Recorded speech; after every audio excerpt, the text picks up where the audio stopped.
Hello guys, বের হলাম চা খাওয়ার উদ্দেশ্যে আমি আর মামা। ঠিক আছে, চলেন যাওয়া যাক।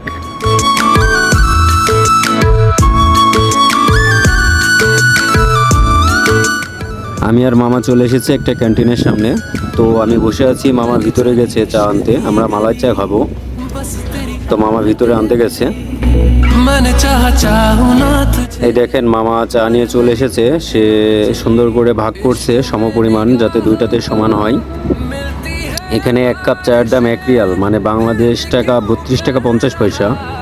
এক কাপ চা নিলাম এই কারণে যে এখানে চা আবার কাপ পরিপূর্ণ করে দেয়, যেটা একা খেতে গেলে অনেক সময় লাগে। এখানে আপনি যাই কিনবেন সর্বনিম্ন 1 রিয়াল লাগেই আর কি। ওয়াও, চাটা কিন্তু সেই স্বাদ। তো যাই হোক, সবাই সাপোর্ট করবেন, লাইক কমেন্ট শেয়ার করবেন, ভালো থাকবেন। ঠিক আছে, বাই বাই।